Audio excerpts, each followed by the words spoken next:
கேட்ட உடன்பிறப்புகள். தண்ணீர் ஊற்றி தனிய விட்ட அண்ணாமலை. ஒரு வழியாக ஊ சொல்றியா மாமா என்ற கவர்ச்சி பாடலோடு நிறைவடைந்தது உலக முதலீட்டாளர்கள் மாநாடு.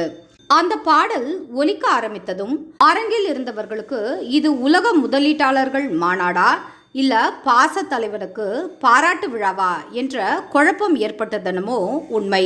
சரி, ஏதோ ஒரு வெற்றிகரமா மாநாடு நடந்து முடிந்தது.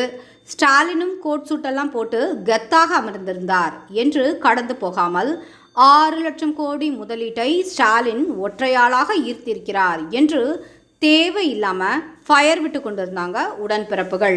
சரி, ஏதோ திமுக ஆதரவு வாட்ஸ்அப் குரூப்பில் இருந்து இப்படி பேசி கொண்டிருந்தால் பரவாயில்ல, நேரா அண்ணாமலையை பார்த்து பெருமையா மைக்கு நீட்டி வேற இருக்காங்க.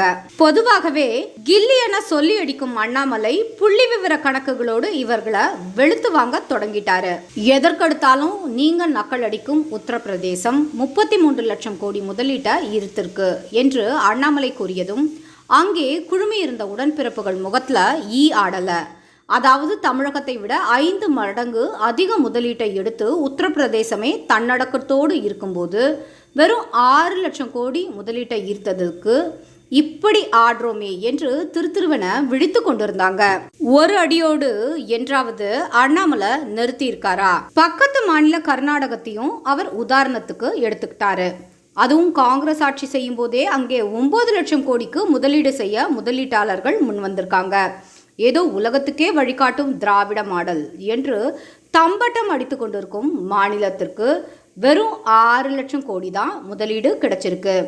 அண்ணாமலை போட்ட போடில் நேற்றிலிருந்து இந்த உலக முதலீட்டாளர்கள் மாநாடை பற்றி வாயே திறக்காம கமுக்கமா கப் சிப்புன்னு இருக்காங்க உடன்பிறப்புகள். மொத்தத்தில் ஃபயர் விட்டு கொண்டிருந்த உடன்பிறப்புகளை தண்ணீர் ஊற்றி தனிய வச்சிருக்காரு, தெளிய அடிச்சிருக்காரு அண்ணாமலை.